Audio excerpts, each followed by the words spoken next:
Well, hello everyone. Welcome to World at War Comics. So excited to have one of my favorite people, editor-in-chief, Spawn, writer. Like you're doing a whole lot right now. I feel like you have like quite a few different name tags that you probably switch on whenever you're going into the office, Thomas. But Mr. Thomas Healy is back. Thomas, I always love talking with you, my friend. How are you? I'm doing great, Tommy. How you doing, man? I'm doing good, my friend. Doing good. Well, I obviously want to talk Sam and Twitch. Your storyline in Sam and Twitch has been amazing. I just read 22, and it's been a lot of fun, man. But before we get into that, there's like news galore of major changes. There's some big news that has gone live that if I had made the show when you had originally asked me to, I would have known all about, but would have not been able to discuss. Ooh. But it has since gone live this past week, so we can chat all you'd like about it. Well, I would love to because I'm pretty excited about the changes. Obviously, there's probably going to be some questions around some of the other titles because, like, the Spawn universe went like this. I assume it's going to come back a little bit and then maybe at times kind of go like this with certain characters, but I would love to talk about that.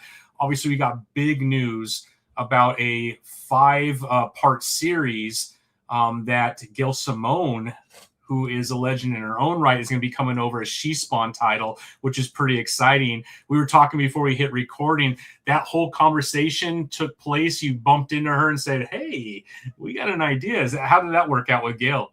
Yeah, she is absolutely such a fun person. And so I was at New York Comic-Con 2 years ago with my publishing coordinator, Yvette Arteaga. Yeah. And I know Vet's a huge fan, and I'm a huge fan. And we were thinking about her simply because one day we were working at the office and we were putting one of the books to bed, and we had gotten a box of comps from which, if you don't know, if you're not in the industry, it's just the complimentary books from DC, because since McFarlane Toys does all the DC figures, they send out every month. We get a care package, and it's all of the single issues and all of the trades. That way they have reference for any storylines or character designs that they want, and we have at the office. So a lot of times we'll pick through stuff that we want to read or whatever. And Todd was just sitting there and he was waiting for something to do, and he just picked up a copy of, it was like a Green Lantern annual, and it had about 5 or 6 different stories in it. He was just looking through, and he just opened up a page, and I could see him mouthing the words, and he goes, I like this dialogue. I like this dialogue. This is real people talking dialogue. And he literally goes, do you guys know who Gail Simone is? That I know that name. Why do I know that name? I'm like, oh, she's a huge comic book writer, dude. She's like Birds of Prey, Villains United, Secret Six. Like, she's done some of the best stuff. And now obviously X-Men. And he's like, yeah, I really like her writing. I'm like, well, you know what? I love her. So we're heading to New York in a few months. If she's there, I'll reach out. So we were there, and she was doing a panel, female creators in comics. Unfortunately, because I think they should just be on the panel called Creators in Comics. Well, they don't need to be segregated. But I go, Yvette, like, we want to grab Gail. Like, I'm giving it to you.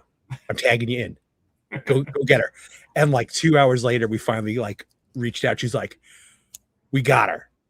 She wants to work with Todd. I met with her husband, who's also like her business manager, and we got it all squared away. And so when we finally got her on a call, we're like, what do you want to do? And she was very open. She goes, I really like just short and sweet, in and out, really hard. Let me just come in, tell a crazy story, and then bounce out. And we had been wanting to do kind of a She Spawn mini series. Obviously she's in the Scorched, but just kind of give her a little bit of her own moment in the sun. And she just came to us with an idea that was just so different. It wasn't just, oh, She Spawn goes on a solo mission. Yeah. It was just something so far out of the box. And she, I think, was really worried that it was a little too out of the box. But when I read the first synopsis, I called her up and I was like, this is so good. Like, I cannot wait to tell this story. Yeah. So we've just been working on that, and we didn't want to put it out until it was just absolutely done. So it's been done. It comes out in May.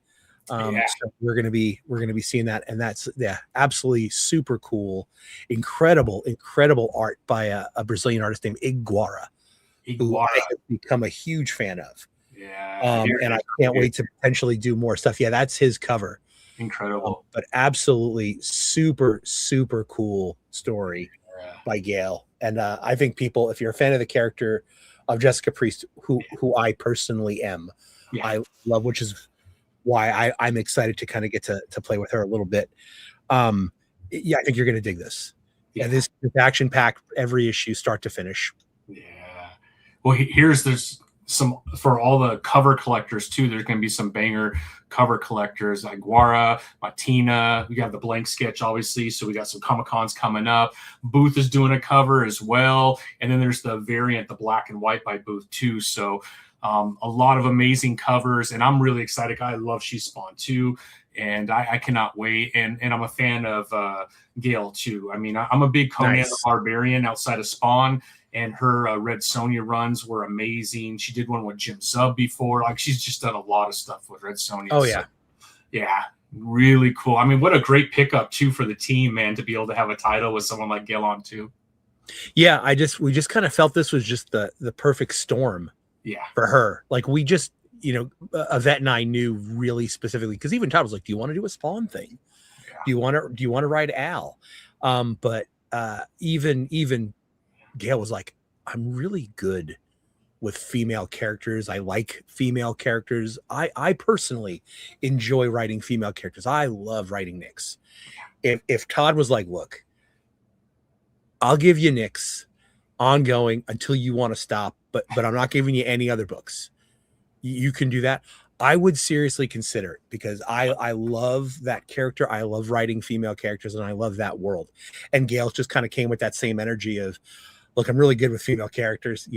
I like them. So can I just do this? And like I said, I knew what I expected, and what I got was not what I expected. It was way, way better. And I just want to give a shout out to those in the chat, because Mr. Robert Nugent 4437 just jumped in, who is the amazing colorist on that issue.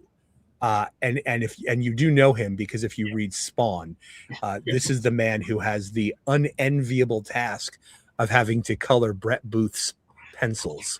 And it is not an easy job. Even Todd looks at, sometimes Brett turns in a page and goes, why did you draw all of the cracks in that wall? We're going to put like text over that. We're going to put a text balloon right over that, Brett. You didn't need to draw every leaf on that tree. And Brett just goes, I can't not do it. I can't not do it. So Robert is actually the man. I am not. Robert is the guy that is actually just absolutely kills that book. And I will give a shout out to any other colorists that might watch this, because I get it. I did not appreciate it before my time in the industry, but you guys are the last link in that chain. So, man, your deadlines are the worst, because if the penciler is just a tiny bit late, then the inker gets a tiny little bit late, and then the colorist is like day of, and we're trying to get this book to the printer, and we're like on the phone going, hey man, I really need that last page, or otherwise we're gonna have to bump the book, and that's gonna script the schedule. So I need you to get this done. And he's probably pulling his hair out going, yeah, I know, man. I know. Just get off the phone with me and let me finish. And Robert has been an absolute pleasure and a gem to work with. And arguably, I think justifiably, we could say one of the best colorists in the business right now. Wow. Because I don't envy anybody that has worked for so long on Brett's work, who I'm a huge fan of. I'm not trying to say his work's bad, but it is so complex, and there's so many layers. And Robert can attest, like Robert will shoot a page over and Brett will go, man, that's awesome. But can we just tweak that one little thing in this one little quadrant and make that the lighter blue green instead of a green blue? And Robert's like, absolutely, I got it taken care of for you, bro. So I am lucky that we have been able to surround ourselves with absolutely amazing talent. Yeah. Congratulations, Robert. Yeah. That's awesome. So yeah, Robert's phenomenal. Yeah. He's the guy that gets you back on time. He's absolutely the guy that gets us back in time. 100%. I owe this guy so much, because he has heard my frustration. I have heard his frustration. He's a dad, so he's got kids to deal with.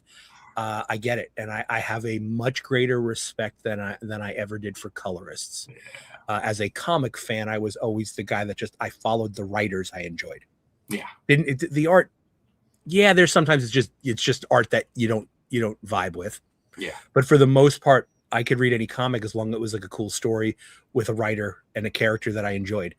But now I can look at the colors, and I can appreciate the effort that goes into it now. Yeah, that's amazing. Yeah. Hi, Irene. I hung out with Irene while I was there. Yeah, his colors are coming out. Raised Dark Ages tomorrow. Absolute fire. Oh, yeah. That's right. Awesome. And then Jordan Noir. Oh, I was curious if that was Jordan. So speaking of really cool people that I'm now getting to work with, to pivot a little bit to one of the other pieces of an announcement, I have met Jordan at SpawnCon in Denver during a blizzard where we all kind of thought we were going to be trapped in that hotel for a little bit. And he was a cool dude, and I bought some original art that he had drawn a Spawn head.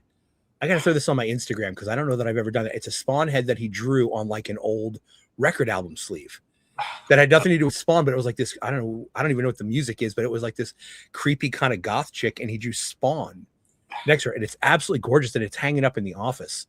And even Todd commented, he's like, what is that? I'm like, yeah, I got that at SpawnCon. He's a really cool artist. And, he had said, hey, I got some pieces you want to look at. And I had some critiques, and maybe you do this, maybe you do that. And after going back and forth and following each other and just kind of, becoming more friendly, one day I saw a piece. I was like, that's it. And I've told this story about Jeff Monk on this show. And it was one of those moments. It was just there it is. Yeah.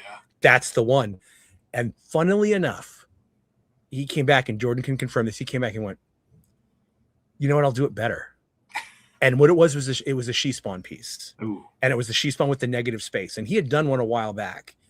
And it was a situation where he's like, well, I don't want to use this one exactly because this has been all over my Instagram and people liked it. I'm going to do you a better one, but in the same style.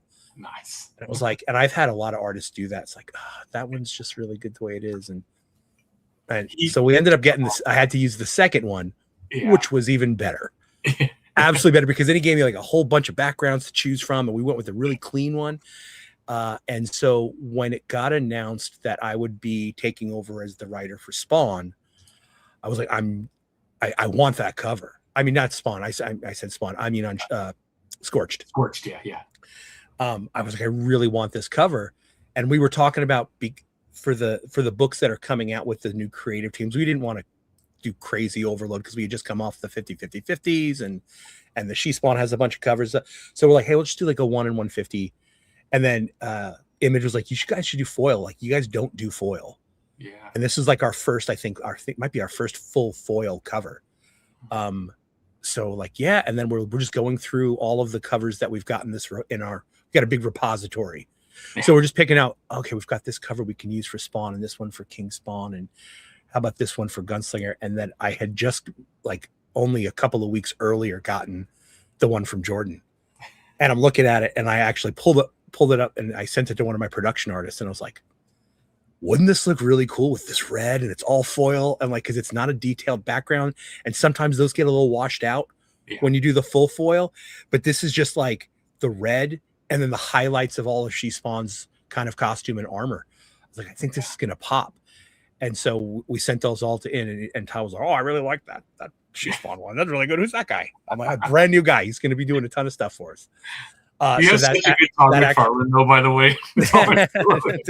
Don't ever replay that for him. I only do that when he's not listening. But yeah, so we used that, and I think that was just the perfect fit for it. Yeah. No, Jordan is amazing. He's actually helped me. I mean, I'll send you this cover, but he did a cover for me for my book, and I sent him and he signed it. But I mean, he's just phenomenal, and his female characters that he does is just absolutely incredible, beautiful. He has that Witchblade one that he did. So yeah, I'm a big Jordan fan. He's a buddy, so I could not be happier for him. I mean, obviously, this is his dream coming true, Thomas. So it's awesome for everybody, man. That's that's the thing, and I've mentioned it before. It's just very few people, and I'm even talking about people that currently do work for Marvel and DC. Very few people can just like knock on the door that is TMP and be like, hey, can I do stuff? And it's an immediate right off the bat. Sure, there's plenty of people that Todd knows, and they kind of have that fast track in, but a lot of times Todd is specific. I'm getting specific about what we're looking for, because I know where the feel of the books are going. We've heard a lot of stuff about the movie and how Todd wants it more darker. So a lot of the stuff we're looking for is we're looking for more of the creepier, darker kind of stuff. And we've done a lot. Let's be honest, it's 36 plus years of Spawn. There's been a lot of Spawn on a rooftop, Spawn on a cross on the top of a church, cape billowing. We've seen a lot of those covers. Give me the weird, creepy ones. And I'll give another shout out for another person that's not here, but I know Irene is here, who is one of my favorite people. Raymond Gay.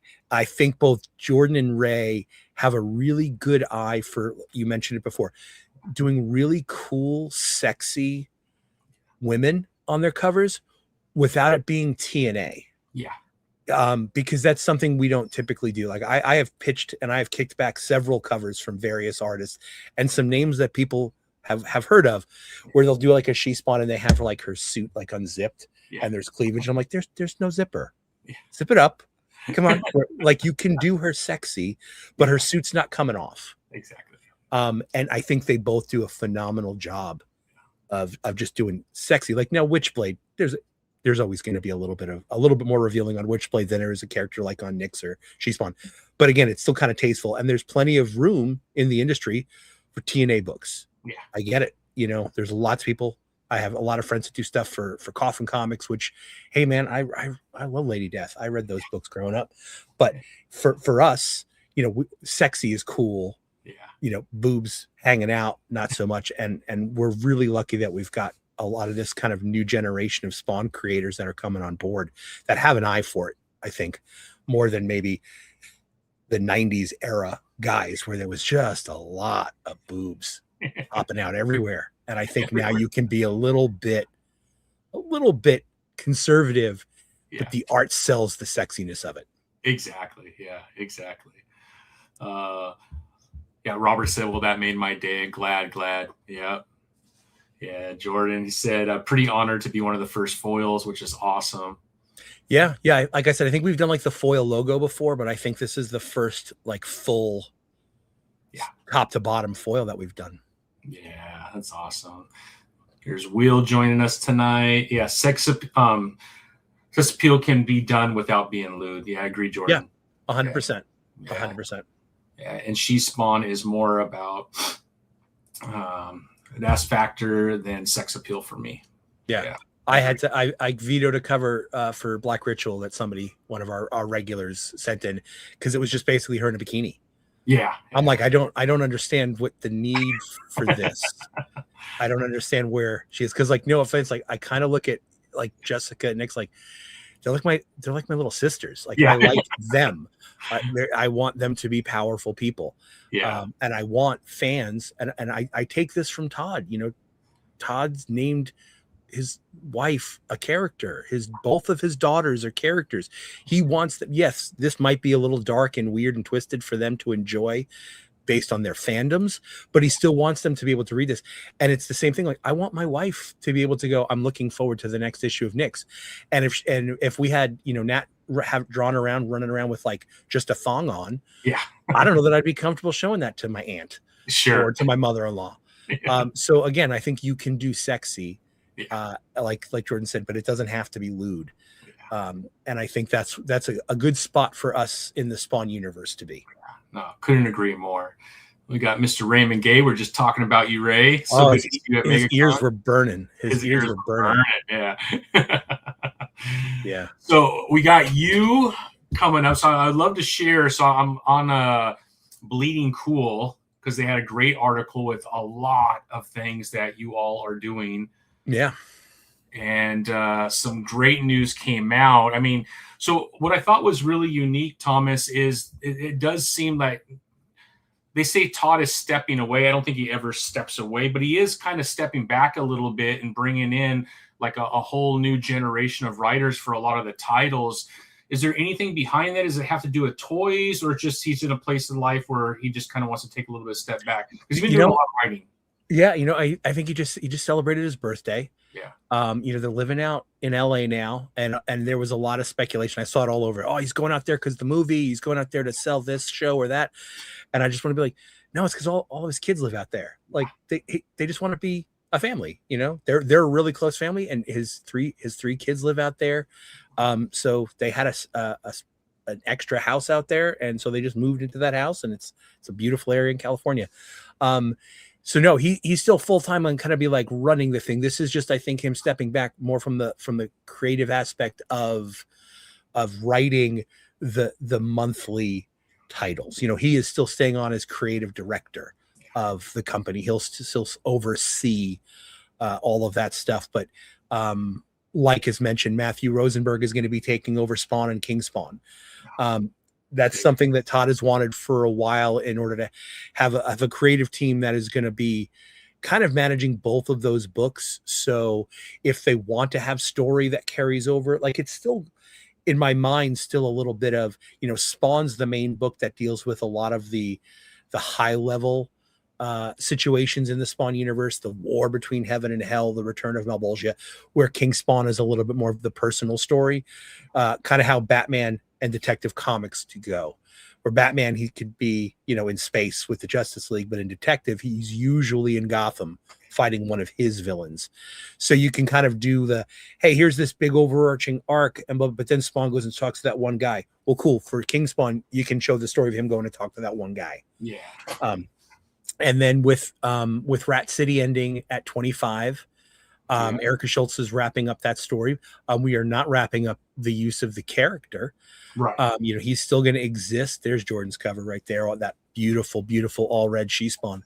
Yeah. So cool, man. But she's going to be coming over with a really fun, interesting take on Gunslinger. Yeah. So I'm very, very excited for that. And she really wants to dive into the idea of like the man out of time, and not just him, not necessarily knowing how a microwave works, but how does that affect the world around him? And how does that affect, because, you know, the long-standing lore of the Spawn universe is you don't go to hell because you're bad and heaven because you're good. Yeah. There's just a back and forth. So if it depending on when you die, you either go to heaven or hell, and the next person goes to the place you didn't go, and it just keeps going back and forth like that. And so the equation for the amount of souls in heaven and hell is always plus or minus one, because there's always one more person to die. And so they do that so the war doesn't really escalate, because all God and hell want is who has the most souls. So there has to be someone that kind of oversees that to make sure. And a man who was supposed to die in the 1800s, who gets pulled to the future and starts saving more lives than is expected, might start upsetting those scales. Yeah. So the really, really high level powers that be, which really haven't taken too much of an interest in Gunslinger in the past, start kind of looking and be like, well, what is this guy doing here? And I don't want to spoil the rest of Erica's story, but that's kind of really where it is. And he kind of is put under the microscope by some very, very powerful people. Yeah. And it's less what it has been of him just kind of running around killing criminals, and much more of a, okay, I've been wanting to get back, but now I have to figure something out, because now I'm a huge target. Yeah. And Erica is one of the most pleasant people I think I've ever met. I've had her on a couple times. Absolutely love conversations with her, and I'm so happy about her Rat City run. But yeah, this is going to be really cool to get her over on Gunslinger as well. Oh yeah, she's an absolutely phenomenal writer, and I mean, if you don't believe that, I mean, there's a reason why she's so prolific over at Marvel. On mainstream books. And so the fact that when we were wrapping up Rat City, we were like, hey, you're going to stick around, right? Like we really like working with you, Erica. And I love working with Erica. Yeah. And she was like, absolutely. And when we offered her Gunslinger, she was super excited. So she just jumped at the chance. And then finally is Scorched, which was, we had a couple of different pitches and ideas. And I had been sitting on an idea for a while, and one day I just had the opportunity to pitch it to Todd, excuse me, and he liked it, and that was where we went. I really did not want to do another Avengers at the Avengers Mansion or X-Men at the school, where it's like, oh no, a monster is attacking downtown. Let's go stop it. And I feel like, and it's understandable, Spawn, Al Simmons is this main, very iconic character in this universe. So everybody kind of falls behind into his wake. But Jessica Priest has had nearly the same upbringing in her time in the military, her time in the CIA as an assassin, working for Wynn. She is now the one that took out Al Simmons. So she's had quite a lot of the same influences in her life. So I really kind of wanted her to stand out a little bit more. So instead of being this reactive force that shows up when a disaster happens, she's using her knowledge and her contacts within the intelligence communities of the world to go, we're just going to take out the sons of bitches. And that runs her afoul of not only other shadow players in the Spawn universe, but also world governments going, hey, wait a minute, you can't just do that. And she's like, who's going to stop me? And it also forces her then to make some allies with people in the past she wouldn't, or that Spawn wouldn't necessarily agree with. So we're seeing like kind of the morally gray area of how her team is going to operate. The other thing I really wanted to do was, we have such a vast variety of characters in the Spawn universe. And you talked before about how the Spawn universe is kind of like expanding and contracting a little bit. And it's a tough balance, because when we expand, I've got a lot of people that are super excited. One, because it gives them more opportunities to read characters in the Spawn universe. Two, it gets a lot more people like Jordan and Raymond and Jeff Monk opportunities to work on books that we may not have needed to get some new creative blood in the field. But then I also see people that go, oh, it's too much. I'm a completionist and I can't buy everything. Yeah. Okay, I get that. I completely get that. I limit my pull list, even though I don't necessarily always want to, but I do understand $1 only goes so far. And then we contract and people go, oh, well, what about this character? You don't use this character. And it's like, well, we only have so many books. Yeah. So one of the things I wanted to do with The Scorched is kind of treat this more along the lines of, hey, Jessica's the primary focus of this book.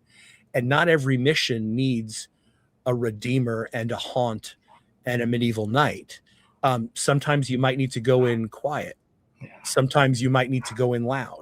So her goal and her training as an operative is to go, I'm going to pick the tools that are going to be most effective for the outcome of what my mission is. Mm-hmm. So for the people that have been bummed that we don't get to see all these characters that we've been wanting to see, like, when are we going to get Ninja Spawn? When is Soul Crusher coming back? This is your book. Because I want to use all these guys. I want to bring some new characters in. I don't want to just rehash the previous 50 issues of what Scorched has done. Yeah. And that team has been pretty static through most of it. There's been a few revolving players. Let's be honest, I have my favorites. Every writer does. But my goal is to actually showcase a lot more of the variety that exists in the Spawn universe, and have kind of the missions and the arcs all be a little different. They're not all just going to be, here's the team fighting the monster. Sometimes that's not the point of the mission. And that is my goal. I'm really, really excited. Ray's heard my pitch. I know he's saying that. He's actually given me some really cool character designs. And I've got, if nobody's familiar with, please go check out the work of Alessandro Vitti. He's an incredible Italian artist. And we just got the first batch of pages actually in from his issue today. Oh, wow. I got the high-res files of the first 7 pages, and this stuff looks great.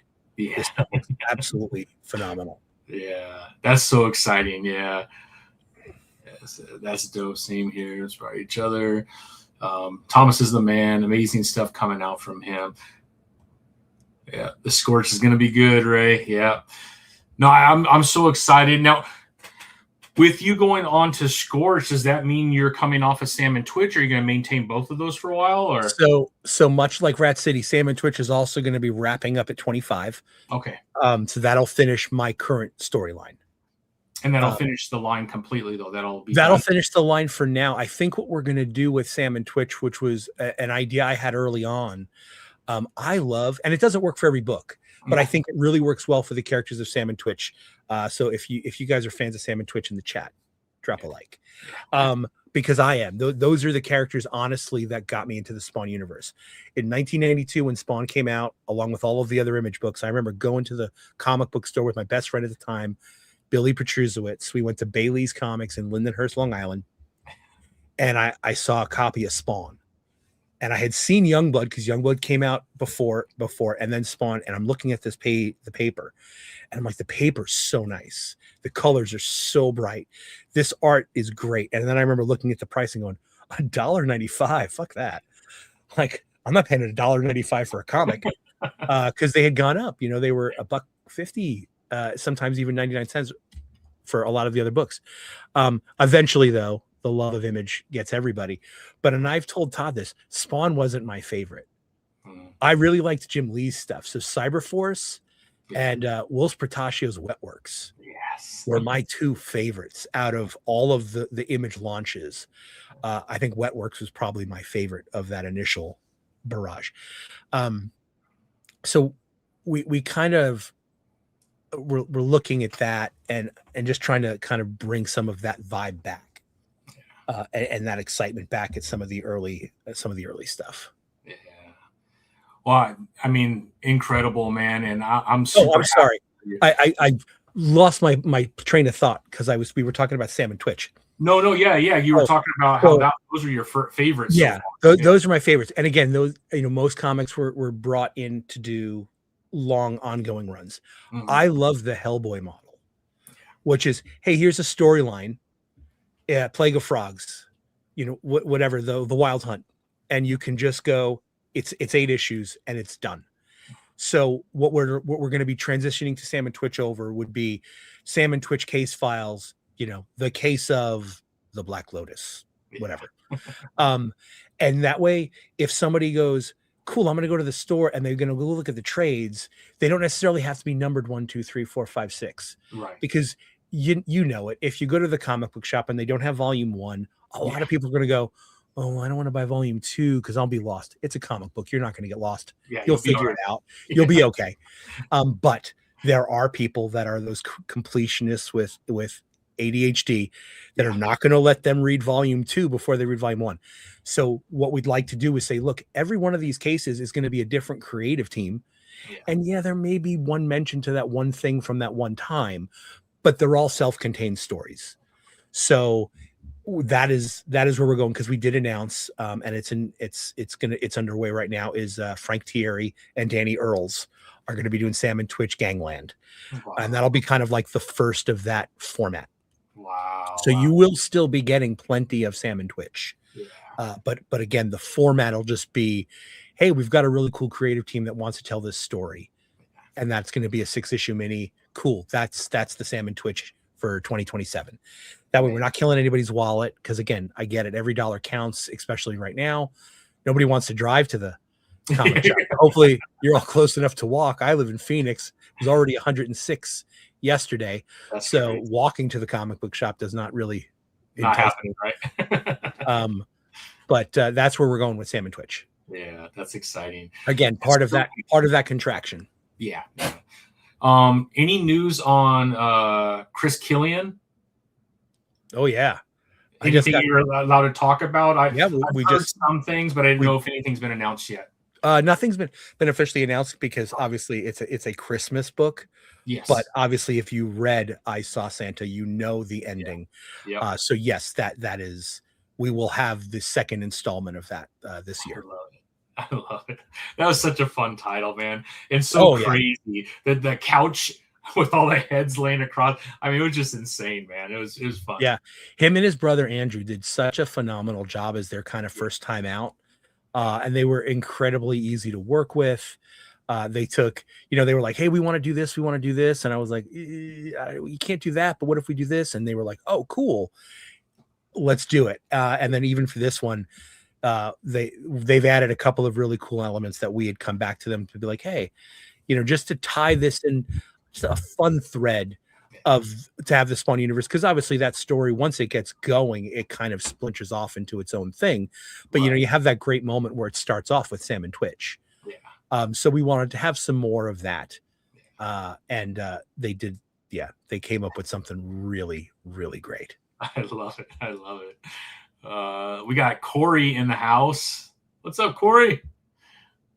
Hey, Corey, great inker, great inker. Another one has inked Brett for us. That's insane, man. And did the Brett, infamous Corey? werewolf. He inked, I think, the splash page on the infamous werewolf issue that I always tell in these stories about Todd's writing style, about how he just kind of calls Brett up and like describes something over the phone. It was like, that's 10 pages.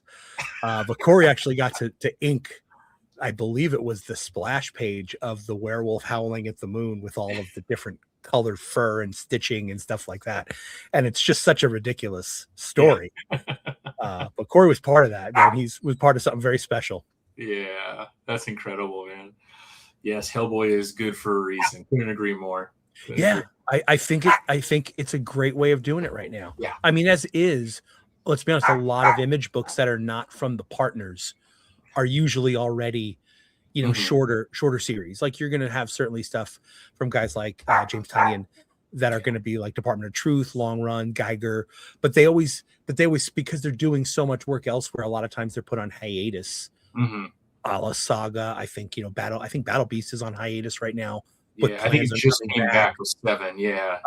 So there's always stuff like that. So we just figured, instead of just like pissing off the fan base and putting a book on hold, right? Just kind of doing cool. Let's just do one case, and we'll wait for the majority of the art and stuff to be in, and then we can solicit it and put it out. We don't have to worry about anything being late, and then hopefully we can curate and get you like just really, really good Sam and Twitch stuff. Yeah. Because again, that's the book. Because again, after early stuff, I dropped a lot of the image stuff, but when Sam and Twitch came back, that's what got me back into the image fold and the McFarlane stuff. Yeah, no, absolutely. I absolutely love it. And I think there's a very strong and very passionate fan base about this title too. So they were very excited when it came back, and we're getting 25 issues. And I think with what you announced for next year, we're going to be really happy seeing some short stories come out every once in a while with that title, because I think that'll be amazing. Yeah. Jordan, everyone, just ask Thomas to share it exclusively here. Yeah. Oh yeah, and then Macy on colors for Jordan's. Colors, absolutely. Yeah. Beautiful work. Yeah, and then according to Corey, that werewolf, crazy intimidating but hella fun, man. Yeah, he was, and I think Corey was inking some of the Chris Campagna covers that we got. He's a great dude that I met at New York, and I think Corey was inking some of his stuff as well. So yeah, it's if we can find and cull from the fandom and get people work, it's always fun. Because I don't want to dissuade anybody, but this is not an easy industry to necessarily break in. And I feel that from what I've seen, and some of the people in this chat themselves can confirm this for me, because we've got a couple of people that have been doing regular work for us for a couple of years now, and a couple that are just starting out. If you can get onto a couple of Spawn books, then there's a good chance you can get onto a couple of those Top Cow books. And then there's a good chance you can get on some of the Jeff Johns Geiger stuff, and then maybe a Department of Truth, and that's where it starts. And then eventually, hopefully, and Todd's never going to be mad at this. Hopefully, you get a Marvel or a DC editor's like, oh, hey man, you want to try a Moon Knight cover? You want to try a Hulk thing? And that's how that's the pathway. That's how it happens. Unless you already know somebody at Marvel DC that can get you a gig. I didn't. Yeah. So. That's kind of how it kind of starts. Yeah. I feel like Todd, yourself, the entire team over there has such a good eye for artists. And I know we've talked about this in the past, that a lot of times you're taking advantage of amazing color covers. You're kind of sitting on those and holding them for the right time to release them for the right title. You kind of just mentioned that a little bit earlier. I love that. Because in that moment, the passion that goes into that cover, right, to come back and then redo it again, you might lose that, but to be able to hold on to that and use it for the right title. I'm not sure if other I heard at one time like DC used to do that, but I don't think they do that anymore. I think that's pretty unique in the industry, don't you think, Thomas, to be able to have like a handful of covers that you're kind of sitting on? I'm not sure other publishers are doing that. Yeah, I know a lot of, because I'm only guesstimating this because I haven't specifically asked any of my friends that work at Marvel and DC, but when we're working with some of the artists that are currently at or used to be at, I know a lot of times people are like, well, what's my deadline on this cover? And I'm like, I don't have a deadline. Just give me something cool. When it's done, it's done. So I have a feeling that a lot of times, at least in the current market, a lot of times they're looking for specific things. And I know a lot of times people are like, so what do you need me to do? And I'm like, I don't care. What do you want to draw? And that's the Todd influence in me. Every once in a while we'll go like, oh, hey, I need a specific cover for this She Spawn #1 mini series by Gail Simone. But for the most part, I usually tell these guys, like, what do you feel like drawing? Inevitably they want to do Spawn. I understand that, but I got to go, okay, cool. But honestly, I need some other characters too. Right. Not everybody, you know, I know you don't want to do overkill, but you know, we need some villains sometimes. But for the most part, yeah, we just have ones that are sitting there, and I have some for a long time. And I know that one of my best friends, he doesn't know that I call him that, but somebody in this chat will tell him. One of my best friends is Jonathan Glapion. And he did a cover for Scorched years ago. Like when I'm talking about, like when he first started it, and he was like, hey, I want to do this character. I'm not going to say who it is. Yeah. And I was like, dude, and he turned in something, and I went, whoa, what is this? Like, this is not what I anticipated. This is so different. And that weekend I wrote a story for that character, and I had pitched that to Todd as a mini. I was like, I got a mini on this. And this is where I like to always go back, because people sometimes go, oh, it must be nice being editor-in-chief. You just approve all of your own stories. Like, no, trust me, that's not how this works. It is not how that works. And I pitched that to Todd, and he came back with a very valid reason of why we couldn't do it at that particular time. And I don't want to spoil anything, because you'll figure out why. But that cover's been sitting there. And man, like at least every 4 or 5 months, Jonathan's like, hey man, you ever gonna use that cover? I really want to make prints of this. I want to have this. Like, I know I'm gonna sell a hell amount of prints. And I'm like, it's coming, man. It's coming. Trust me. And then right after, Todd was like, hey, I'm gonna go with your pitch. I'm gonna let you take over the Scorched. I called him. I was like, we're finally gonna use that cover, because like, I'm just taking that story. It's just going to become a Scorched story. This is one of the characters in that. You're like this. We're ready, baby. Yeah, basically. And I will tell everybody. I will come back on the show and tell everybody when that cover is finally solicited. Oh, I cannot wait that issue. Because again, I literally came up with an entire story just due to the art that Jonathan Glapion gave, with no direction other than I need a cover with this particular character. Yeah. But I just looked at it and went, whoa, I've never seen anybody portray him like this. You did something super special here, and I want to take advantage of it, because if I had used this cover all these years, people would have just been like, like, it's not a bad cover, but it wouldn't have made sense. Yeah. To just throw it on a book, unless you made the character look like he's on the cover. There's a very specific look. And so we've just been sitting on it. And so if he sees this, he's going to go, finally, Jesus. Because I know it's bummed him out, and I felt bad, but I'm like, I still paid you for it. But he's like, yeah, but I'll make a lot more selling prints. Yeah. Which is true. But yeah, we're finally going to use that particular cover. I love it, man. I cannot wait, because I usually have Jonathan and Daniel on every time an issue of Shirley Johnson comes out. We wait like a week or two, and then we come back and we kind of dissect it together. I cannot wait to have him on, knowing that the cover is being released and the story that led up to this, to be able to dig into more when.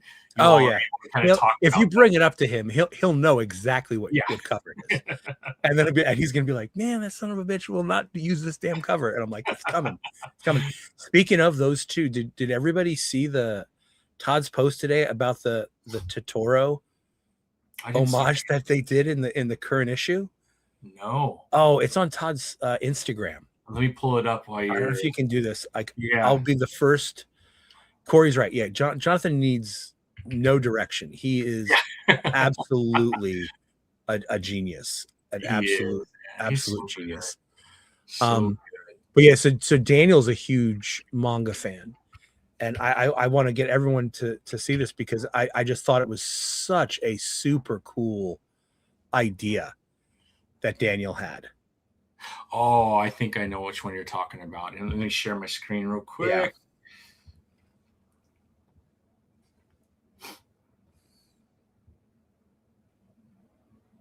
Yeah. That's awesome, man. That is so cool. Yeah, so they had been talking to me about that, and I said, out of all of the Spawn Universe books, yours is so deep in the lore, but also so well siloed. I was like, you guys are the ones that you can have fun. Yeah. Like, nobody's going to get mad. Todd's not going to get mad if you do something weird in the lore or do something like this. Like, this, out of all of our books, is the book where we could just do cool stuff. Like, just have fun with this. So that was, so cool. I believe that was under Daniel's direction, and I think Jonathan just nailed it. Yeah, he's so good. Yeah, he's so good. And then you got Daniel, who's like, between you and him, you both are the encyclopedias of the history of Spawn. So between both of you, all the details that you could kind of pull into a storyline. And if you've read the entire run, you might notice it because it's just so much detail after 370 plus issues, but it's insane between you two. Oh, I'll be completely honest. I mean, there's only so much I can keep in my head because I'm also the one that's managing all of the new continuity between all of the writers and the creators and stuff, going, so-and-so is going to use this, and Matthew wants to use this character, and King Spawn, and Eric is going to use this. So sometimes the stuff goes out. So there are certainly times we talk on WhatsApp every single day, and I'll just call Dan and be like, okay, what's the deal with this character? I don't remember where they ended up. And I'd be like, oh, I think that was like in 284.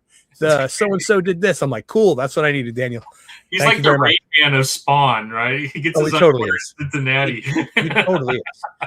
But he just has such a love for the industry and the genre. And I'm super happy that both of them, who were both incredible AAA talented inkers. Yeah.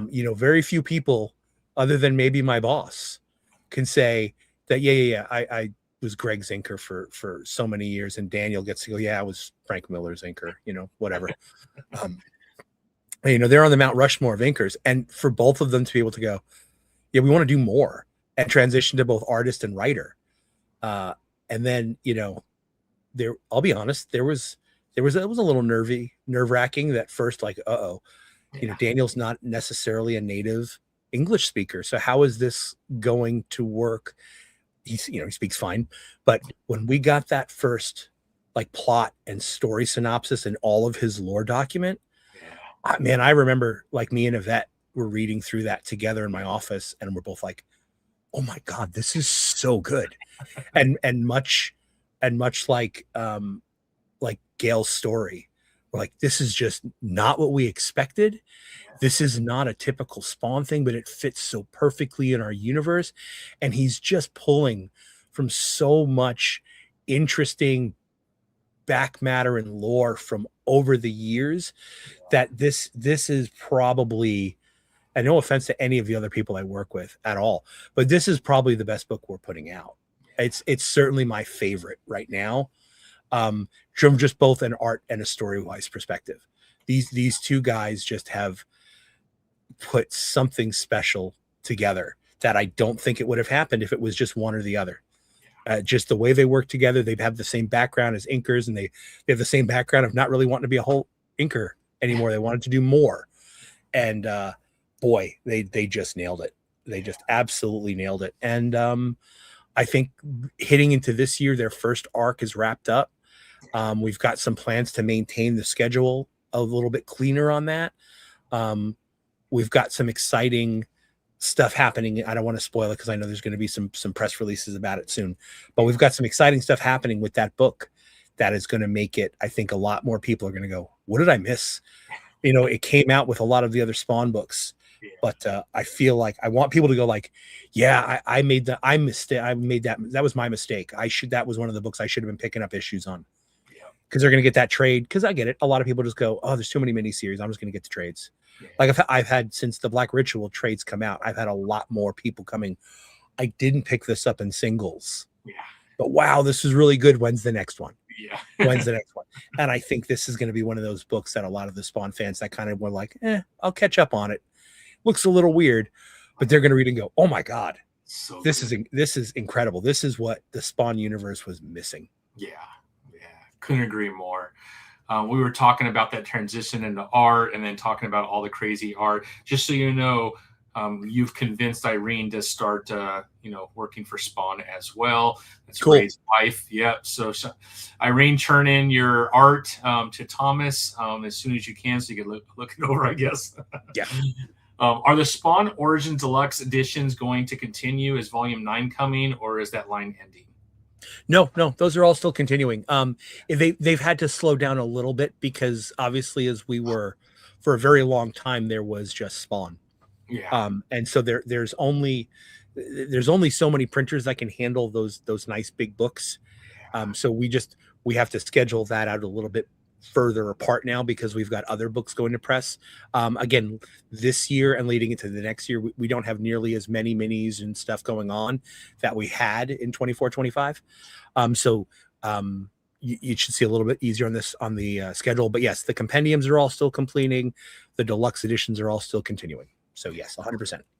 There you go, Brad Holloway.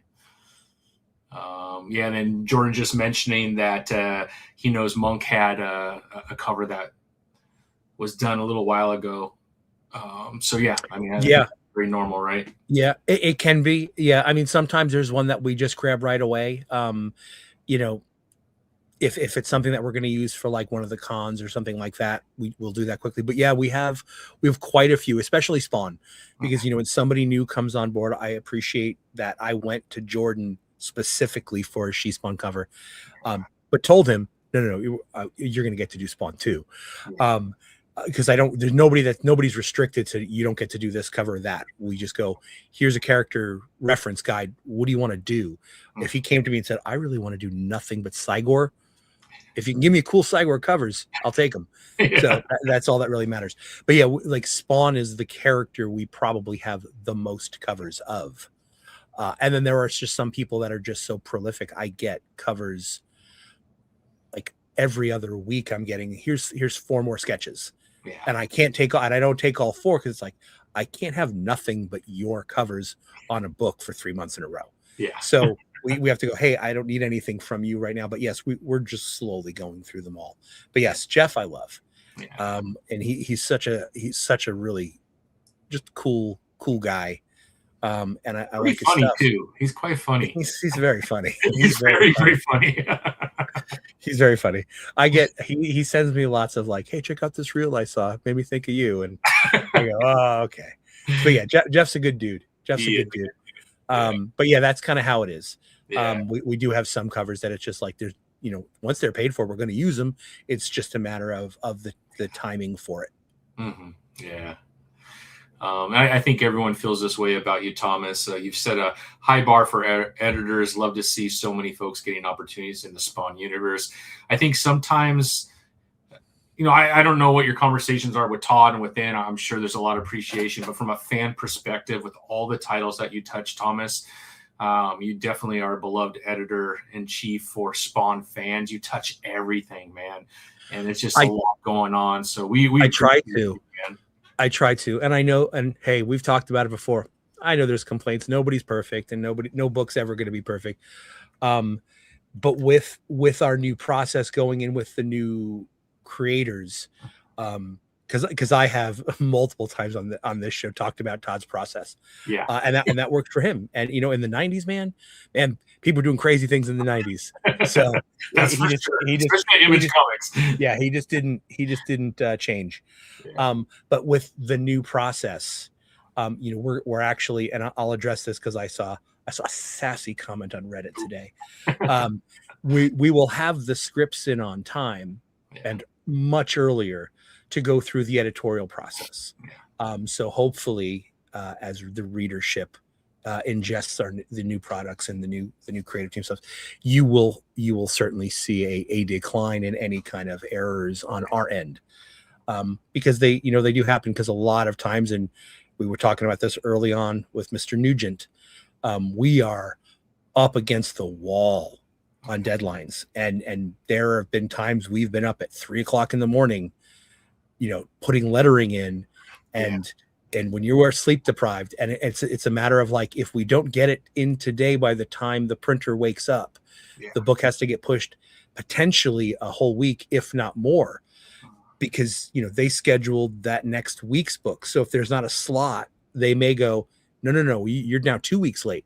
Oh, wow. And getting the book out is usually considered the more important than having to delay a book, because that throws your entire year's schedule off, especially if you're like at the end of the month and it rolls into another month, because then you've skipped an entire month.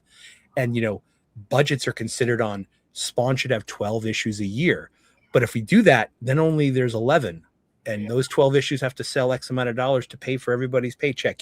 There's a lot of things that I don't necessarily think all of the comic book fans and readers realize. And this is certainly, and I'm looking right at the camera, certainly not an excuse on my part. It frustrates me as well when I get and I go, oh, how did we miss this? How did we miss this? So I'm hoping that with the new creative teams who are already ahead, they're already working on their books, so we're not working on a month-to-month basis anymore. We are already ahead, that we will see a decline in that. Yeah. No, I think you guys have put out so much content over the last 3 years with the expanded Spawn universe. I think the vast majority of fans are just super excited to see these titles come across and allow us to kind of pick and choose what kind of works for us, but having so many different options to dig into this entire universe that's been created over the last 30 plus years. I don't know.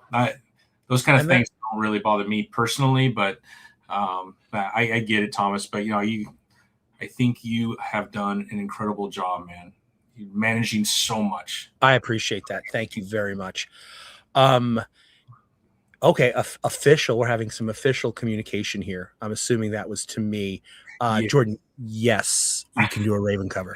There you go. 100%. Yeah. And then Corey says Glapian doesn't need real direction. No. He's a mad genius and a hell of a guy. He is, man. I love him. Having him on so many times, we've gotten talking, and just an amazing dad, an amazing guy, just all around, just an awesome guy. Yeah, that's it. There's a lot.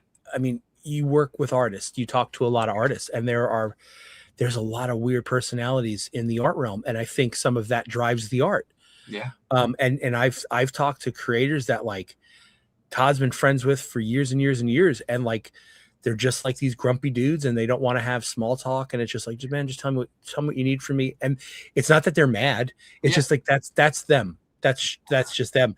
And getting to know both Daniel and Jonathan as well as I've done, they are both just such good dudes. Really so. And I just enjoy. I mean, New York is our time when we all get to kind of just hang out. So we do that, and I always tell him, like, hey man, you don't have to have dinner with me every night if you don't want to. And he's like, no man, that's fine. I'm like, cool. Because again, you do shows like that, sometimes you get pulled in different directions, and it's like, I don't know if Greg's asking you to go to dinner. You can go to dinner with Greg Capullo. I'm fine. You don't have to invite me. And he's like, no, I don't know. Let's just hang out. Let's do dinner. Like you eat the good stuff. Because some people, they want to go to like Chili's, and Jonathan and I are both foodies. Like to this day, like he'll still send my wife and I Instagram things of like, hey, I just saw this at the restaurant in Phoenix. Have you guys been there? That kind of thing. So like we share food and cocktail recipes all the time. And then I text Tara photos of like the meals I cook, and she sends me stuff. So yeah, we have a lot in common. And then Daniel, living in Portugal, sends me, he doesn't cook, but his family does. And he sends me these feasts, these Portuguese seafood feasts, and I'm just like, I got to get out there, man. I have to come visit you. I have to eat like this. There's got to be some kind of con you could use as an excuse to get out there, Thomas. Portugal has to have some sort of on, right? They do. They do. Daniel's working on getting me, Jonathan, and Frank, I think, out for a show. That would be pretty amazing. Yeah. Miss Irene. Can't wait to see what Raymond does when he fills in on Shirley. I know that's going to be crazy, man. I'm so happy for Raymond. He's another great couple. I was not aware that was public. Oh, got you. We'll move on to the next one. No, hey, as long as I didn't say it, it's okay. Sorry, Corey, didn't mean to get you in trouble. Somebody did. I don't know who. Yeah. That's why I didn't mention that before when I was talking about incredible creative teams that are coming out. Yes, Raymond's going to be doing some fill-in on Kursev, and I'm very, very excited. He's currently finishing up his current Gunslinger. Yes, his full Gunslinger issue. But yes, that's the only reason I didn't say anything, Raymond. Sorry. I wasn't trying to. Corey, we love you, brother. I still want to put you up in the pantheon of incredible artists that we've got here. I just did not know that went public yet from somebody, but it wasn't me. So I read it on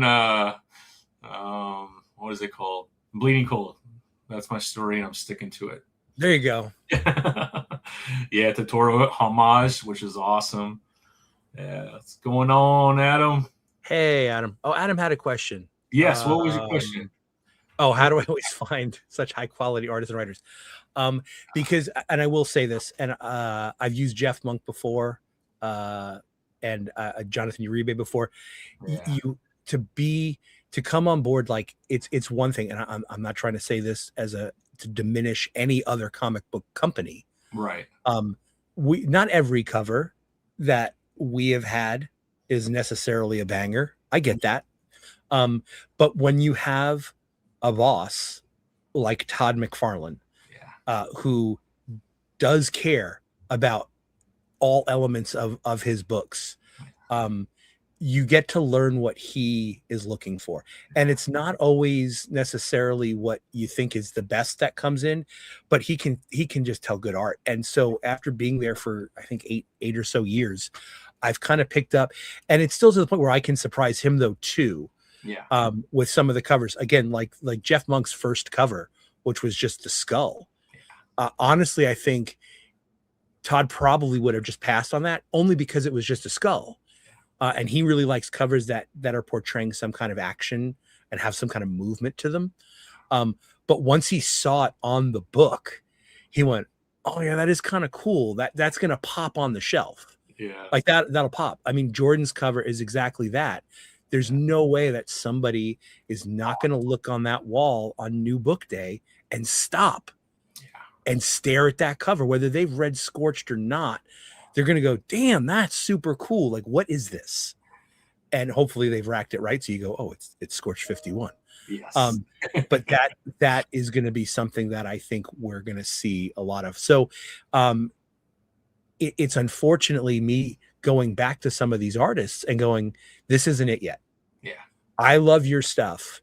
Todd likes your stuff, but this isn't it yet." And giving them feedback, which I truly hope they consider creative, so they can get better. Yeah. And that's what it is. I just came back from the MolaCon in Mexico City, and I did more portfolio reviews there than I've ever done at a show ever. Really? But I'm going to be honest, I also found more ready to go artists there than I have ever found at a show ever. Guys that I'm like, I could use this piece from your portfolio right now, untouched as a cover. So hopefully we're going to get some of these guys from Mexico as well. But that's really it. Like I have to be a little bit harsh, but I'm never going to say I don't like your stuff. It's not good enough. I'm always going to say it's not good enough yet. Yeah. So here's what we would need for you to improve. Work on your angles. A big thing for a lot of up and coming artists is just getting their musculature down, getting their body parts. Your hands are too big, the head's too small. This looks stiff. Loosen it up a little bit. So it's stuff like that, Adam. And again, not everybody's art style is going to be the same thing. There are a ton of cover artists that work for everybody that, to me, I go, that's just not my style. I get why people like it, but it's just not my style. It's not what I like. Again, there was a reason why I wasn't necessarily drawn to Youngblood or Spawn early on, but I was drawn to Wetworks. It was just, I loved Wils's art style. I thought he was just brilliant. And I followed him from X-Force. I'm sorry, X Factor. X Factor, yeah. You know, because he designed the new Archangel. And he was the guy that he wasn't the designer, but he's the one that gave Archangel the crazy wings. Yeah. And I loved that. So that's it. And then same thing with writers is what we're looking for. And this to a lot of the people that are asked to pitch. Yeah. Because I will say, because I get asked this a lot, we don't typically accept unsolicited pitches for writers. For a very simple reason.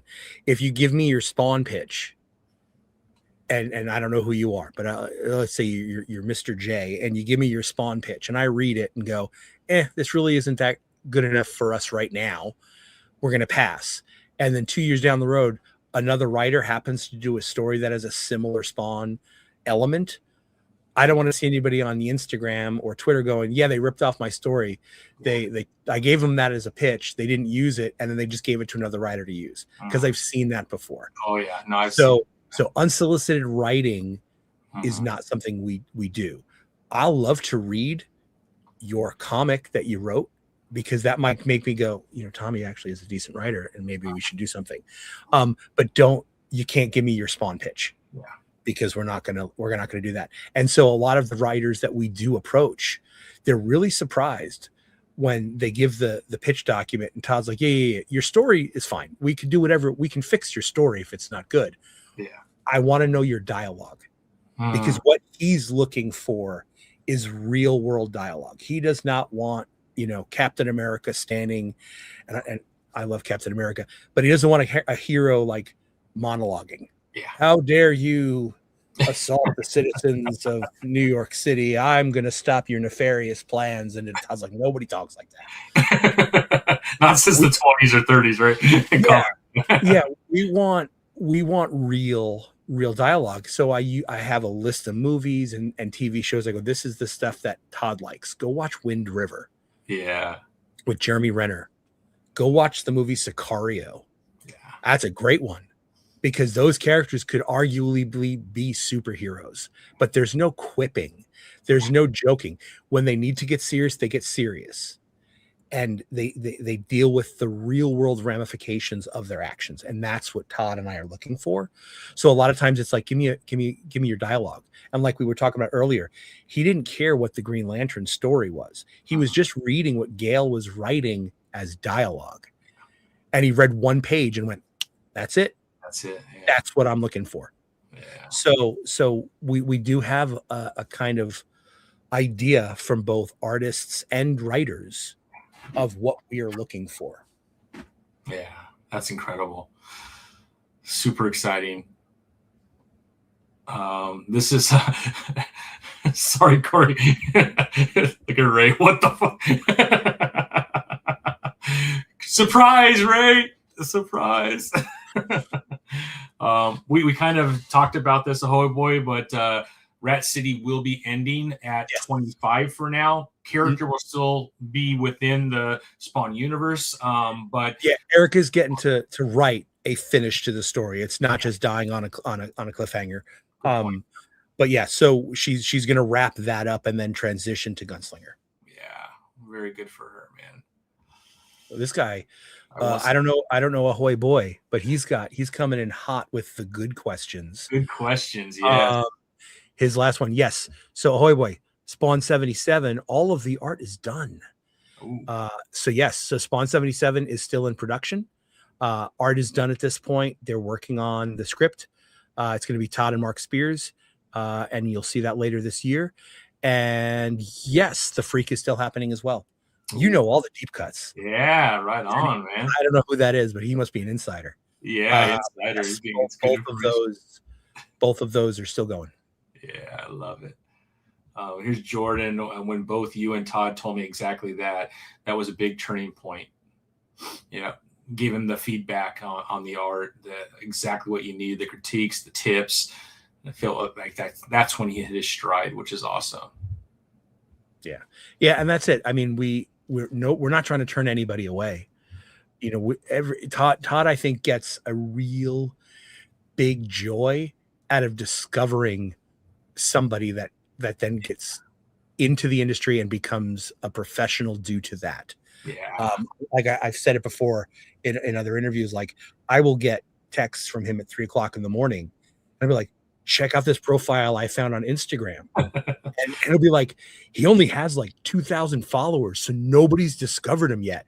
I'm gonna send him a message, but he's probably not gonna believe it's me. So you follow up with him tomorrow, because that happens all the time. I think Ray has a story about that he's like, that's not really Todd. I'm getting and then even when like the day of the Zoom meeting came when we were talking to Ray, Yeah. I still didn't believe it was Todd until he got on.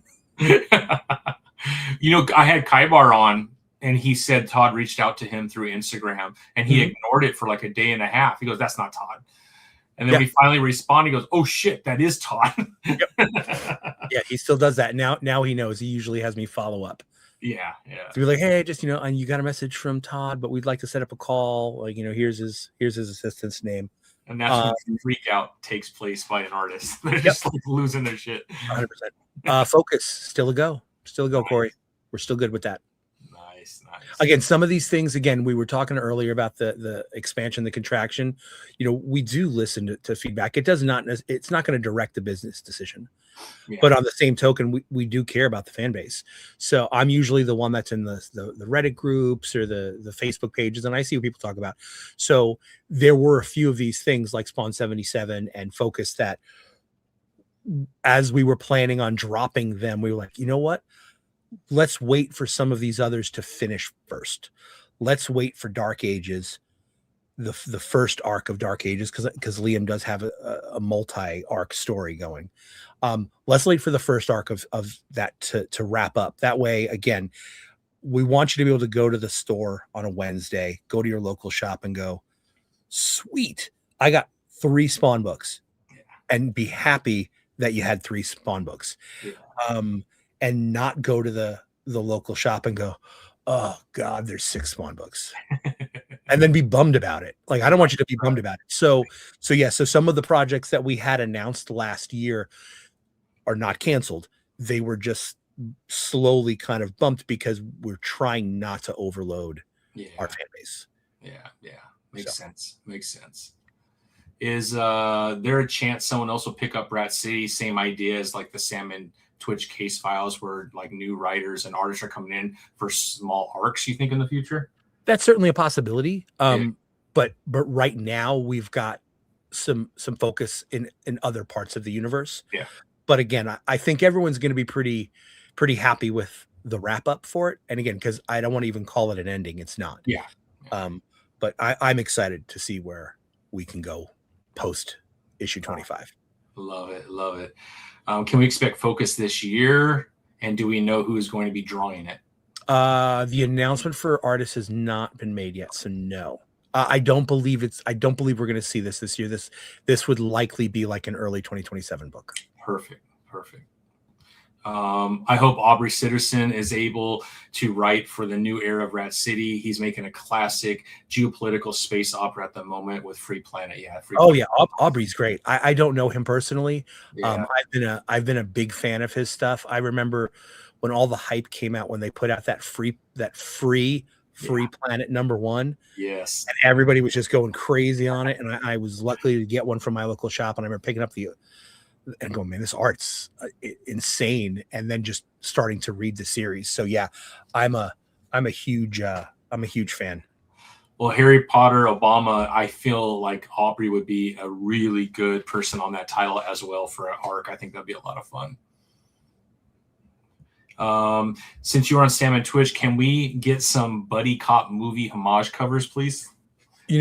We did talk about that. That would be fun. I've had some fun. It's a fine line because Spawn's you can't even really call it edgy because it started in '92. This is pretty edgy, but Spawn is on the darker side.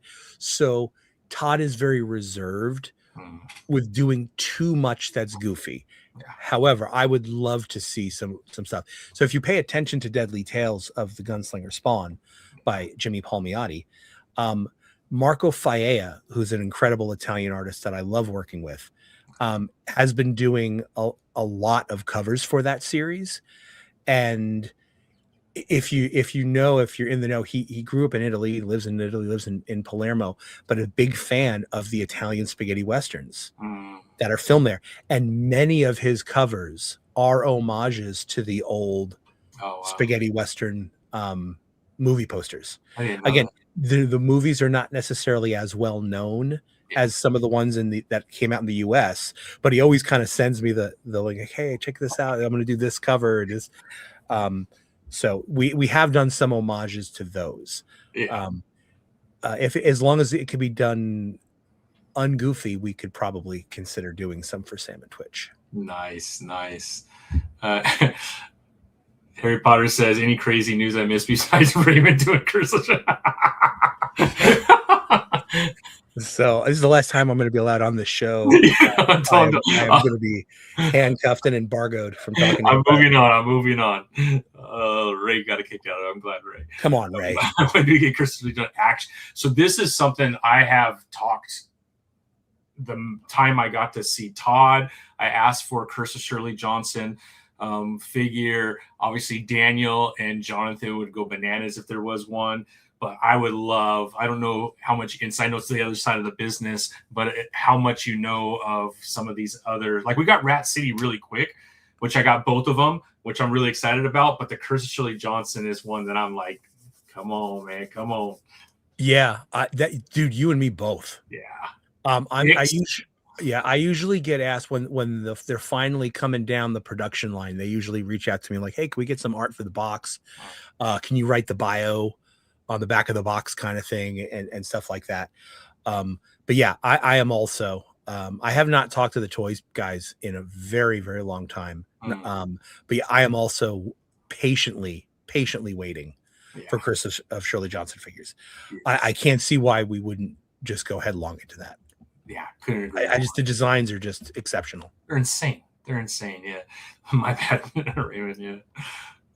I still think my Scorched Breakfast Club homage should be a cover, but I'll admit it's a little tonal off. It is. I've seen it. I know exactly what he's talking about. It is super fun. We might have to revisit some ideas like that. Again, for the Scorched, I think we could have a little fun sometimes. Yeah, because that's kind of what I want. Yes. Yeah. You know. The Gunslinger covers are peak. Couldn't agree more. Harry Potter Obama says, I'm going to be the first cross-dressed dude cosplaying Shirley. I don't think you are. You're really? Not. Yeah. There is already a male Shirley Johnson cosplayer out there.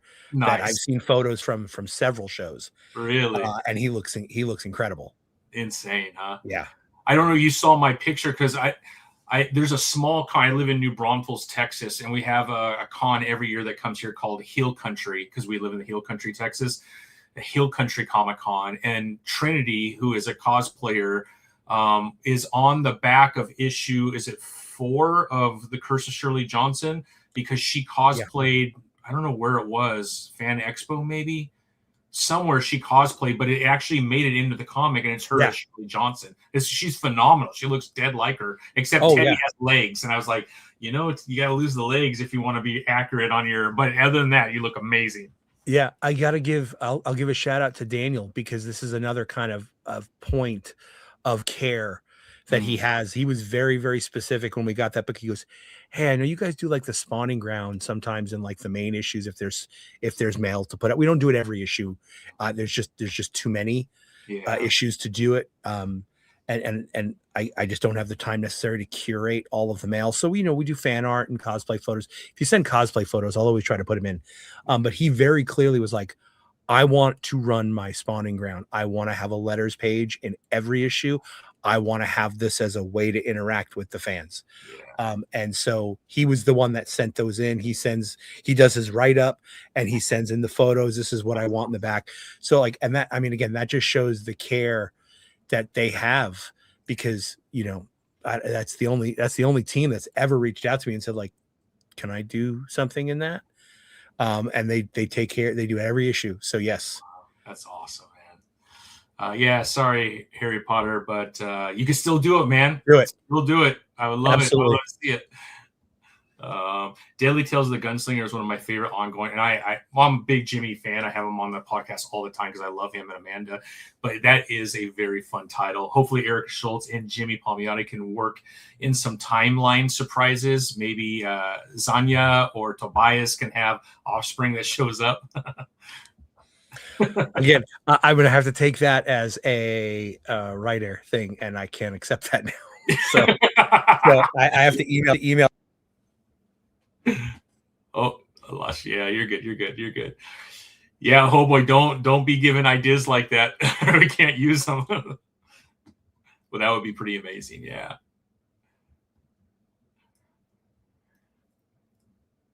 Oh yeah, this is a good question. Who is Nyambi Atel from Scorched, an ancestor of Stranger? Oh, I can't hear you yet. You know what? Let me How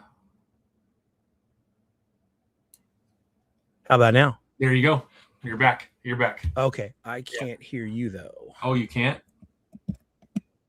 Hello. Testing. Oh, I see where the problem is. Okay. There we go. You got me? All right. Sorry. You're good. Yes. Sorry about that. I rolled right over the mic. I was going to say now I have to email Jimmy right after this show to say, oh, we got to cancel the kid. But no, yeah, with Erica coming on board for Gunslinger and Jimmy fully entrenched in his time as the Deadly Tales writer, I'm sure we're going to see some interesting interplay between the two titles. Yeah, that would be a lot of fun.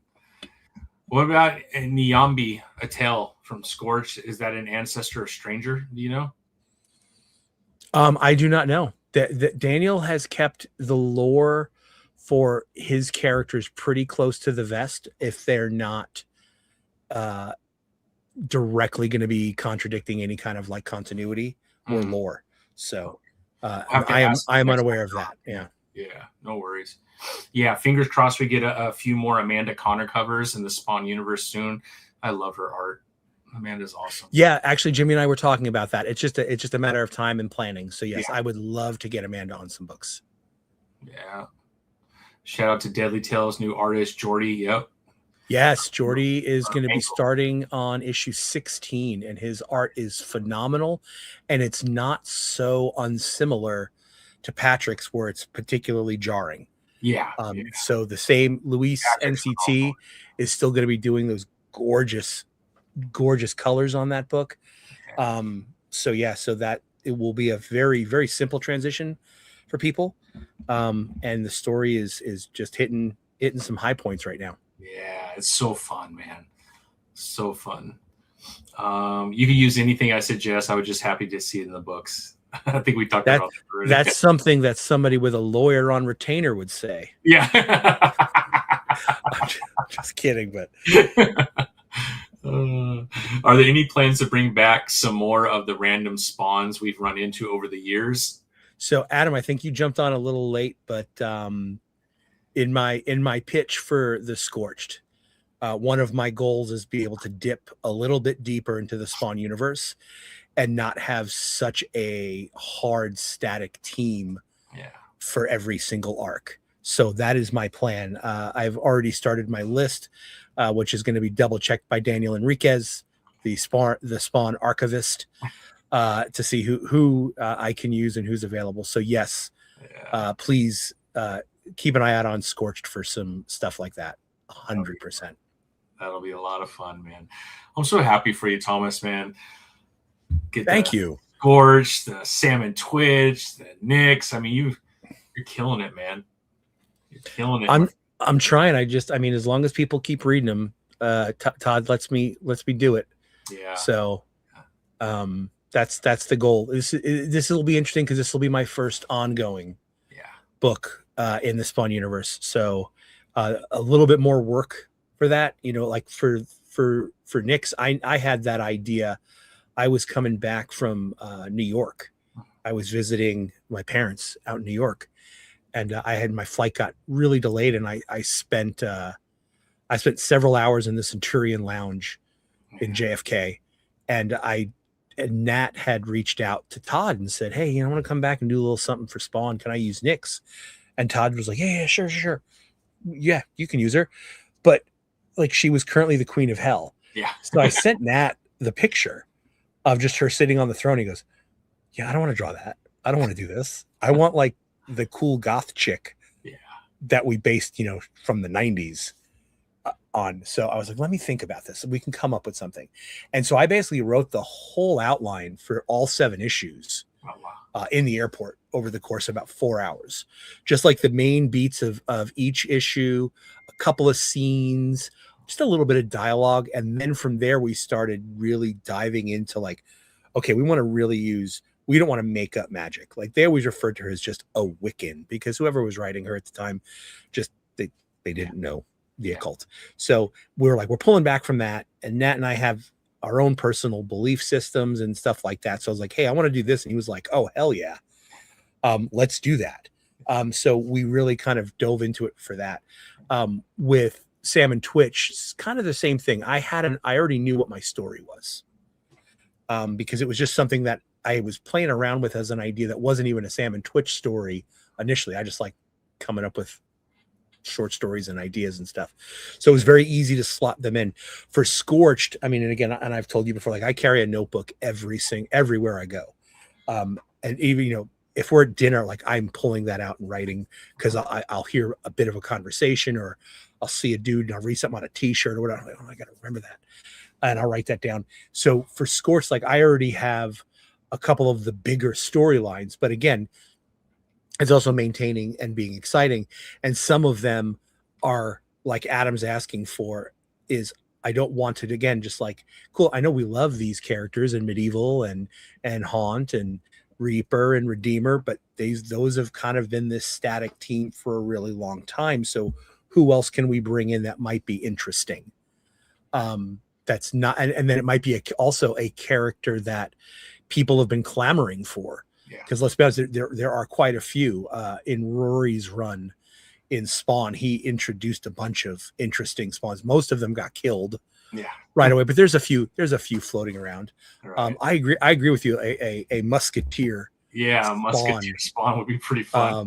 would be super, super fun. And then when we were down in Mexico City for our panel, we asked a question on whether or not would they want a lucha libre spawn or a more of a native Aztec spawn would be God. And I was very surprised overwhelmingly for Aztec spawn, who potentially could even then fit in the timeline, because, really not supposed to have spawns more than a few times over the course of 1,000 years. They're not really supposed to be popping up every 20 or 30 years or so. So we definitely, or at least me, I definitely plan on kind of dipping into some of the lesser used characters and fleshing them out a bit more, kind of how we did with Nyx. Because I really enjoyed doing that with going, cool, y'all knew her and you knew the stuff she did, but like you didn't really get to know her because it was the Al Simmons show. Right. And so for this, Harry Potter Obama, Jessica Priest is next to Nyx my favorite character in the universe. So I'm really, really excited to play with her as kind of the focal point of the book, but using her background to go, who do I need to accomplish this? And again, I will say this without spoiling too much. That doesn't only mean heroes. Yeah. So there could be some interesting matchups. So how does she convince somebody that conceivably is an enemy, and why would she convince somebody that's conceivably an enemy to help her in this situation? And that's kind of where we're going with. I know somebody was referring to Aubrey's book right now, Free Planet, with a lot of geopolitical stuff. I would love to touch that, especially in today's world, with wars and stuff like that. Like, what does she do when she doesn't necessarily have to worry about a nationality, or a nation? But she's got all of the resources of a covert intelligence unit. What can she do to in her mind, help the world? Yeah. And that's where we're going with this book. I love it. Ray says you're going to bring fire. You're going to be blown away. Couldn't agree more. The man, sure, the Spawn universe launched. Now he's making stories while keeping the wheels on the bus. Can't imagine managing that workload. Respect. That's what we were talking about you earlier, Thomas. You got a lot going on, man. Yeah. You, man. I as weird as it sounds, oh yes, definitely more Raven. I need more Raven. Jordan's already got approved for a Raven Spawn cover while on this on the stream, podcast. so like we're halfway there. Yeah. No, as weird as it sounds, and I don't know if anybody cares about the personal stuff, but working for Todd has changed my perspective a bit on some things as I get older. I am 51 now. I believe he just turned 65. But this is a man who I think famously everyone knows he doesn't drink. Yeah. He does not smoke. He works out. He comes into the office every once in a while, lifts his shirt, slaps his stomach and says, I've got the same body I had in college, which I can only assume is true. Yeah. But he has certainly kind of made me go, oh, you know what? I kind of want to live to 65. Yeah. Being that healthy at that age would be kind of nice, because I see friends of mine, I see people that are slightly older than me going, oh, you're slowing down. I don't want to slow down yet. So yeah, it's changed my perspective, which is then Corey kind of helped me manage the stress a little bit better, because there was a hot minute a few years ago where I was going to a cardiologist like once a month, and I was getting stress tests, and I was on all these meds, and I've helped pull that back. Yeah. I believe cutting down on my drinking was a big one. Celebratory scotches every night. I know everybody loves to bring me scotch at New York Comic-Con. I literally went home with 3 bottles of scotch last show. So not drinking, but just going, I don't need to drink as much. So that certainly helped. And you know what really helps me, as weird as it sounds, and I'm not trying to get all flighty, but meditation really helps me quite a bit. Yeah. So, sorry, this is the weirdest stream that you've had with me. I love it. I mean, it really, I don't know. We're humans at the end of the day, man. And I don't know. Oh yes, Aztec history is tied up into Mexico City. Absolutely. Oh yeah, Aztec Spawn would be phenomenal. Yeah, we were talking about some ideas. Yeah, Bulletproof and Lyra really did not get used a whole lot after those initial appearances. I think that has a little bit to do with that was during the transition of Rory moving to King Spawn and Todd coming on board, and Todd kind of just going in his own direction. Yeah. So not that we have any necessarily problems with using those characters. It was just, I think we're just kind of coming back. I hope you don't mind. I'm also looking at the comments here. Oh yeah. Of course. Yes, Harry Potter Obama. I absolutely want some more Bloodletter. I actually had a nice phone conversation with co-writer Joseph Illich today. Yeah. Who's doing amazing stuff for Marvel right now. If you were not aware, but yes, we definitely want to see her coming back as well, helping the Scorched. Interesting. I think that'd be super cool. I did have a conversation with Jonathan. So I was like, what's exactly, like, you guys are in hell in Curse of Shirley Johnson, because you haven't really shown when this is. Like, I did the little visual joke in Black Ritual where she crash lands in hell and she looks up and she sees the two of them. But again, that was supposed to be kind of a fun nod. Same thing. I had Bloodletter in that issue as well. I was like, but when's the real time? Like, can I use the Stranger? And he's like, no. All right. Well, even Chris had Shirley in I Saw Santa. Oh yeah, on the couch. Yeah. So I think everyone's questioning the timeline. Like, what's going on here? Yeah, but that's the great thing. We have established that hell time moves really weird in hell. Yeah. So it doesn't really matter. It's a totally plane of existence. But like in my mind, for a Scorched, like I want to have a Predator moment with like Schwarzenegger and Carl Weathers doing like Dylan, you son of a bitch, I'm in, with like Medieval and the Stranger kind of just doing the thing with the arms and the 2 big biceps, and just do a cover of the Stranger and Medieval Spawn doing that. I think that would be pretty dope. Is Brett Booth going to work in the Spawn universe after issue 375? Maybe, huh? Brett is still going to be within the Spawn universe. Okay. He likes to, and I give him a lot of credit for this. He likes to try new things. He's not just doing this for the paycheck. He doesn't want to be bored. Yeah. He did a huge run on Gunslinger, which helped launch that book to the popularity that it has. Yeah. And then I kind of remember the conversation he kind of had with Todd, and Todd's like, well, what do you want to do? Like, you've done, I think it was like 2 years at that point. And he goes, I want to draw Spawn's cape. Like, and he's like, well, I'll put Spawn in the book. He's like, no, I mean, like, I want to draw Spawn. I want to draw Spawn's cape and be the guy that does Spawn. And now he's been on there for like another 2 years or so. So nothing to announce yet. But yeah, we're not losing Brett. Good. He's still got a lot of stories in the Spawn universe to tell, including perhaps some of his own. Oh, that'd be pretty exciting. I agree. This is pretty funny. The balls to tell the editor-in-chief you can't use your character. That's hilarious, Corey. No, he'll be fine. He'll be fine. No, but I really was like, oh, that'd be cool.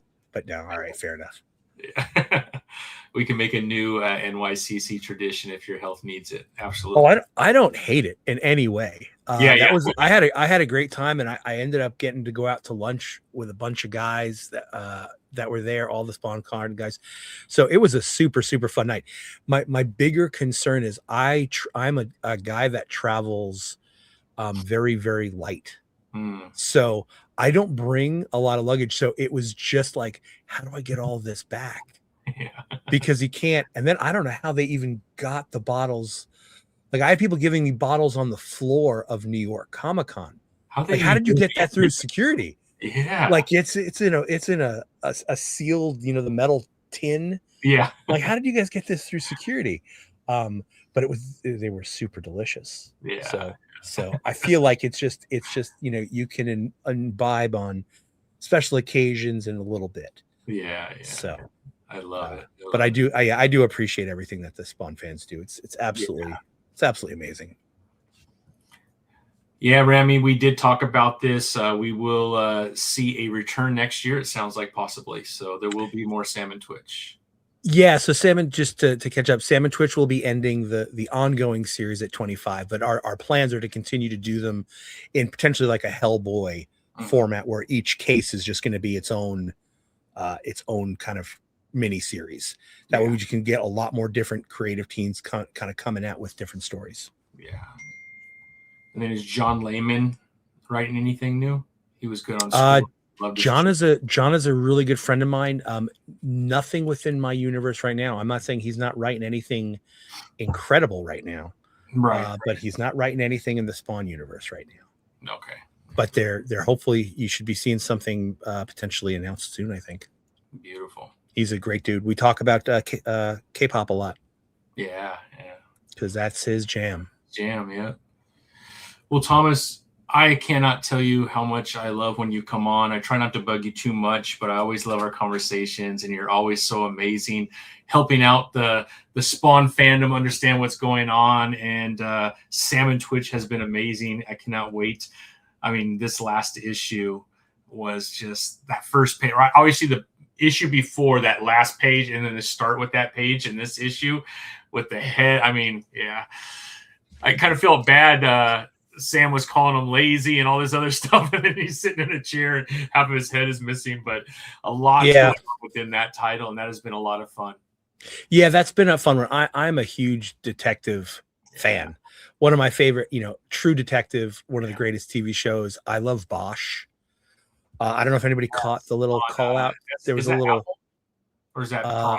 I think it's Prime. God, I think it was Prime. I mean, that ran like 9 seasons. It's had 2 spinoffs now, but I don't know if anybody caught. There was a little shout out to Bosch. Oh, I didn't notice it. Yeah. At one point, I think it's in issue 2 or 3. Sam says, I had a hit in the system on another victim that matches, but it's out of Los Angeles. I'm going to call the detective. And then the next issue, he's talking to Twitch, and he goes, yeah, I called the detective. He's a PI now. Name's Bosch out of LA. And he went over the case file with me. But I don't think this ties in directly with our case. I love it. I obviously I read it, but I didn't know what that was a reference to. No, that's fine. I'll be honest. I don't know that other writers do it. I do that all the time. Yeah. I put in the stupidest, weirdest Easter eggs that nobody's going to pick up. Like, there's an Easter egg in the first issue. And one of my favorite movies is Highlander. I love Christopher Lambert's Highlander. And if you've ever seen it, he has an antique store. Yeah. So they go to this guy who owns the antique store, and in the movie, his fake name was Russell Nash. And so when Sam and Twitch pull up, it actually says Nash Antiques, and they go, "Oh, Mr. Nash," and he goes, "Oh no, that was the previous owner. I bought it from him and I never changed the name," because that's what he would do. He would just fake his death and then buy the business from the previous owner. So like I do weird little things like that. And again, I don't think anybody pays attention to it, but I get a little giggle out of it sometimes. And I go, I love it. Yeah. I love it, man. So I love it. Well, Thomas, thank you so much, man. I appreciate you very much, and hope we could do this again, especially once Scorch comes out. I would love to come back on and kind of go over that. But yeah, I love it, man. I appreciate you. No, thank you. I'm super excited, Jared, for the new Highlander. I'm a Henry Cavill fan. I think he's going to do phenomenal. I love Dave Bautista. I think him as Kurgan is going to be great. Russell Crowe as Ramirez. I mean, I don't know if they're going to keep all the same names and stuff like that, but but yes, I'm super excited for that. I've watched all the movies. I've watched the TV series. It's just something. It's what I grew up on. So I'm doing. I want to say, Tommy, thank you so much for having me, and I absolutely want to say this, and I don't mean this to just to blow smoke. This is also, and I'm pointing in this direction because this is where my chat is. This is also the best chat on the shows that I've been asked to do. So yeah, I love it. A lot of the same people every show, and it's super fun. Yes, so. I love it too, man. What a great chat, and thank you. I mean, it's incredible that I'm talking to the editor-in-chief of Spawn, and then I got artists and inkers and everybody in the chat.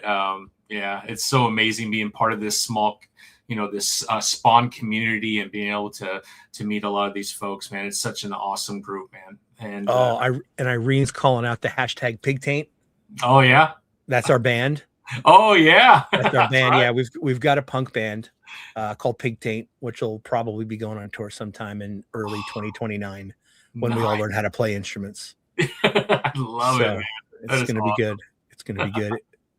So it's going to be touring with Pain Cave and Agony Hole. And Agony Hole? Yeah, Agony Hole. Yeah.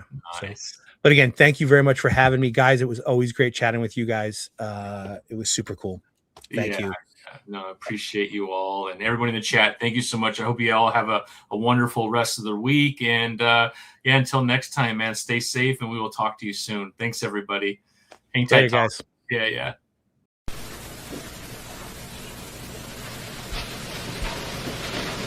You're still here? It's over. Go home. Go.